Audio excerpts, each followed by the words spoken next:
ಎಲ್ಲರಿಗೂ ನಮಸ್ಕಾರ. ಚೈತ್ರ ವ್ಲಾಗ್ಸ್ಗೆ ಸ್ವಾಗತ. ನಾನಿವತ್ತು ಒಂದು ಡಿಫ್ರೆಂಟ್ ಚಟ್ನಿ ರೆಸಿಪಿನ ಮಾಡಿ ತೋರಿಸ್ತಾ ಇದ್ದೀನಿ. ಅದು ಹೇಗೆ ಮಾಡೋದು, ಏನೇನು ಬೇಕು ಅಂತ ನೋಡೋಣ.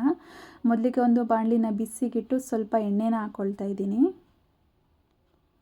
ಯಾವಾಗಲೂ ಒಂದೇ ರೀತಿ ಚಟ್ನಿ ತಿಂದು ಬೇಜಾರಾಗಿದ್ದರೆ ಒಮ್ಮೆ ಈ ರೀತಿ ಟ್ರೈ ಮಾಡಿ. ಡಿಫ್ರೆಂಟ್ ಟೇಸ್ಟ್ ಇರುತ್ತೆ, ತುಂಬ ಚೆನ್ನಾಗಿ ಕೂಡ ಇರುತ್ತೆ. ದೋಸೆಗೆ, ಅನ್ನದ ಜೊತೆ, ಚಪಾತಿ ಜೊತೆ ಈ ಚಟ್ನಿ ರೆಸಿಪಿ ತುಂಬ ಚೆನ್ನಾಗಿರುತ್ತೆ. ಯಾವಾಗಲೂ ಒಂದೇ ರೀತಿ ತಿಂತಾಯಿದ್ರೆ ಚೆನ್ನಾಗಿರಲ್ಲ. ಸೊ ಈ ರೀತಿ ಕೂಡ ಟ್ರೈ ಮಾಡಿ ನೋಡಿ, ಹೇಗಿತ್ತು ಅಂತ ಕಮೆಂಟ್ ಮಾಡಿ ತಿಳಿಸಿ. ಹಾಗೆಯೇ ಎಣ್ಣೆ ಚೆನ್ನಾಗಿ ಬಿಸಿ ಆಗಬೇಕು. ಎಣ್ಣೆ ಚೆನ್ನಾಗಿ ಬಿಸಿ ಆಗಿದೆ. ನಾನಿಲ್ಲಿ ಒಂದು 1/4 ಕಪ್ನಷ್ಟು ಕಡಲೆಬೀಜನ ಸೇರಿಸ್ಕೊಳ್ತಾ ಇದ್ದೀನಿ. ಕಡಲೆಬೀಜ ಕಲರ್ ಚೇಂಜ್ ಆಗಿ ಗೋಲ್ಡನ್ ಬ್ರೌನ್ ಬರೋ ತನಕ ಚೆನ್ನಾಗಿ ಫ್ರೈ ಮಾಡ್ಕೊಳ್ತೀನಿ ಇದನ್ನು.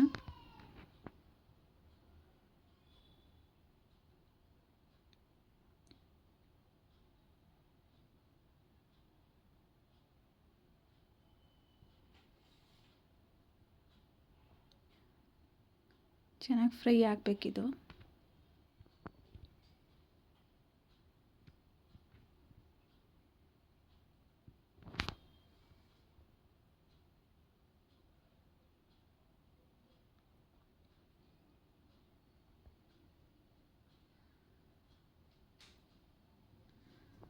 ಕಡಲೆಬೀಜ ಚೆನ್ನಾಗಿ ಫ್ರೈ ಆಗಿದೆ. ಒಂದು ಕಡ್ಡಿಯಷ್ಟು ಕರಿಬೇವಿನ ಸೊಪ್ಪನ್ನು ಸೇರಿಸ್ಕೊಳ್ತೀನಿ ಜೊತೆಗೆ.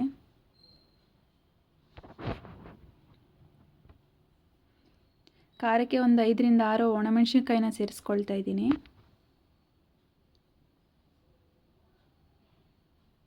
ಖಾರ ನೋಡ್ಕೊಂಡು ಹಾಕ್ಕೊಳ್ಳಿ. ಖಾರ ಜಾಸ್ತಿ ತಿನ್ನೋರು ಜಾಸ್ತಿನೇ ಹಸಿಮೆಣ್ಸಿನ್ಕಾಯಿ ಅಥವಾ ಒಣಮೆಣ್ಸಿನ್ಕಾಯಿನ ಹಾಕ್ಕೊಳ್ಬೋದು. ಒಂದು ಅರ್ಧ ಗೆಡ್ಡೆ ಬೆಳ್ಳುಳ್ಳಿನ ಸಿಪ್ಪೆ ತೆಗೆದು ಸೇರಿಸ್ಕೊಳ್ತಾ ಇದ್ದೀನಿ. ಸ್ವಲ್ಪ ಕಾಳುಮೆಣಸನ್ನ ಕೂಡ ಸೇರಿಸ್ಕೊಳ್ತಾ ಇದ್ದೀನಿ. ಹಾಗೆ ಒಂದು ಈರುಳ್ಳಿನ ಸೇರಿಸ್ಕೊಳ್ತಾ ಇದ್ದೀನಿ.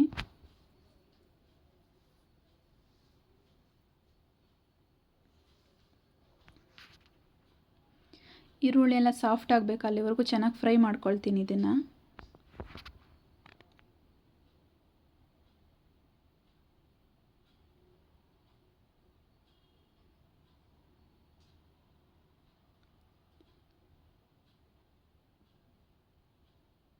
ಒಂದು 1/4 ಕಪ್ನಷ್ಟು ಕಾಯಿನ ಸಣ್ಣದಾಗಿ ಕಟ್ ಮಾಡಿ ಸೇರಿಸ್ಕೊಳ್ತಾ ಇದ್ದೀನಿ. ಹಾಗೆ 2 ಮೀಡಿಯಮ್ ಸೈಜ್ ಟೊಮೊಟೊನ ಸಣ್ಣದಾಗಿ ಕಟ್ ಮಾಡಿ ಸೇರಿಸ್ಕೊಳ್ತಾ ಇದ್ದೀನಿ. ಹುಳಿಗೆ ಸ್ವಲ್ಪ ಹುಣಸೆಹಣ್ಣನ್ನು ಸೇರಿಸ್ಕೊಂಡಿದ್ದೀನಿ. ಇಲ್ಲಿ ಒಂದು ಸಣ್ಣ ನಿಂಬೆಹಣ್ಣಿನ ಗಾತ್ರದಷ್ಟು ಹುಣಸೆಹಣ್ಣನ್ನು ಸೇರಿಸ್ಕೊಂಡಿದ್ದೀನಿ.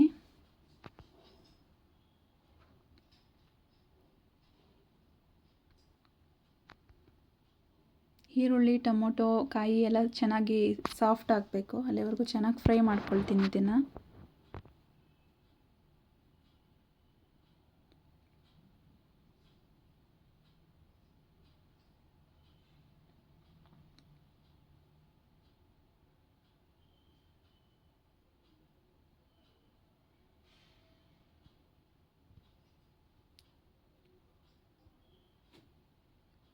ಯಾವಾಗಲೂ ಒಂದೇ ರೀತಿ ಚಟ್ನಿ ತಿಂದು ಬೇಜಾರಾಗಿದ್ದು ಒಂದ್ಸಲ ಈ ರೀತಿ ಮಿಕ್ಸ್ ಚಟ್ನಿ ಮಾಡಿ ನೋಡಿ. ಟೇಸ್ಟು ಡಿಫ್ರೆಂಟ್ ಆಗಿರುತ್ತೆ, ತುಂಬ ಚೆನ್ನಾಗಿರುತ್ತೆ. ಮುದ್ದೆ ಜೊತೆ ಕೂಡ ತಿನ್ಬೋದು, ಅನ್ನದ ಜೊತೆನೂ ಚೆನ್ನಾಗಿರುತ್ತೆ. ಚಪಾತಿ ಕೂಡ, ದೋಸೆಗೆ ಎಲ್ಲದಕ್ಕೂ ಇದು ಆಗುತ್ತೆ. ಈವನ್ ಸೈಡ್ ಡಿಶ್ ಆಗಿ ಕೂಡ ಯೂಸ್ ಮಾಡ್ಬೋದು.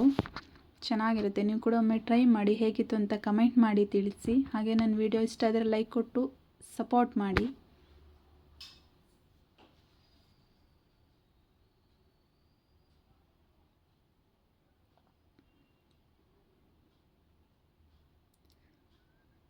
ಚೆನ್ನಾಗಿ ಫ್ರೈ ಆಗ್ತಾ ಇದೆ. ಇದು ಚೆನ್ನಾಗಿ ಫ್ರೈ ಆಗಿದ್ದು ಕಂಪ್ಲೀಟ್ ತಣ್ಣಗಾಗಕ್ಕೆ ಬಿಡ್ತೀನಿ. ಲಾಸ್ಟಲ್ಲಿ ರುಚಿಗೆ ತಕ್ಕಷ್ಟು ಉಪ್ಪನ್ನು ಸೇರಿಸ್ಕೊಳ್ತಾ ಇದ್ದೀನಿ. ನೀಟಾಗಿ ಒಂದು ಮಿಕ್ಸ್ ಕೊಟ್ಟು ಇದನ್ನು ಕಂಪ್ಲೀಟಾಗಿ ತಣ್ಣಗಾಗಕ್ಕೆ ಬಿಡ್ತೀನಿ. ಗ್ಯಾಸ್ ಆಫ್ ಮಾಡಿ.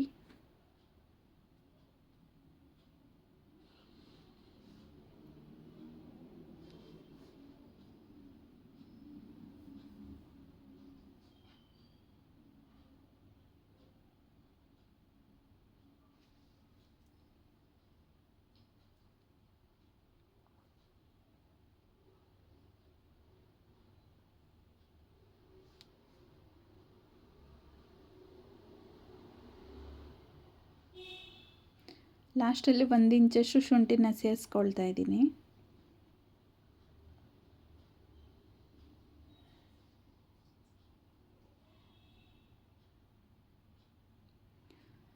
ಇದು ಕಂಪ್ಲೀಟಾಗಿ ತಣ್ಣಗಾಗಿದೆ. ಇವಾಗ ಮಿಕ್ಸಿ ಜಾರ್ಗೆ ಹಾಕ್ಕೊಂಡು ರುಬ್ಕೊಳ್ತೀನಿ ಇದನ್ನು.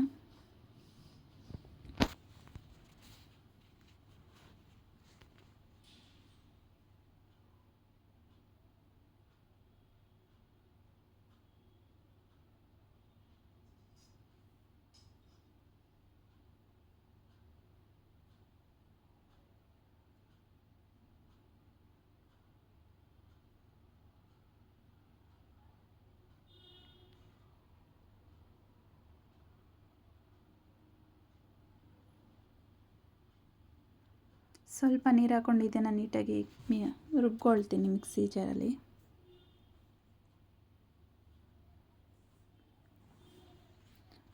ನೋಡ್ತಾ ಇರ್ಬೋದು ಎಷ್ಟು ಚೆನ್ನಾಗಿ ಬಂದಿದೆ ಅಂತ. ಇದನ್ನು ಒಂದು ಬೌಲಿಗೆ ಸರ್ವ್ ಮಾಡ್ಕೊಳ್ತೀನಿ.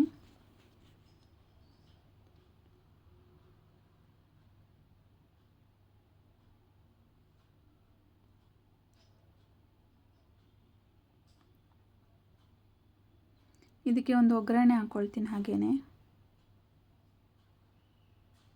ಸಾಸಿವೆ, ಜೀರಿಗೆ, ಕರಿಬೇವಿನ ಸೊಪ್ಪು, ಒಂದು ಬ್ಯಾಡಗಿ ಮೆಣಸಿನ್ಕಾಯಿನ ಹಾಕ್ಕೊಂಡು ಒಗ್ಗರಣೆ ಮಾಡ್ಕೊಂಡಿದ್ದೀನಿ. ಈ ರೀತಿ ಒಂದು ಮಿಕ್ಸ್ ಕೊಟ್ಟರೆ ಚಟ್ನಿ ರೆಡಿಯಾಗಿ ಹೋಗ್ಬಿಡುತ್ತೆ. ಈ ವಿಡಿಯೋ ನಿಮ್ಗೆ ಇಷ್ಟ ಆದರೆ ದಯವಿಟ್ಟು ಲೈಕ್ ಮಾಡಿ, ಶೇರ್ ಮಾಡಿ, ನನ್ನ ಚಾನಲ್ನ ಸಬ್ಸ್ಕ್ರೈಬ್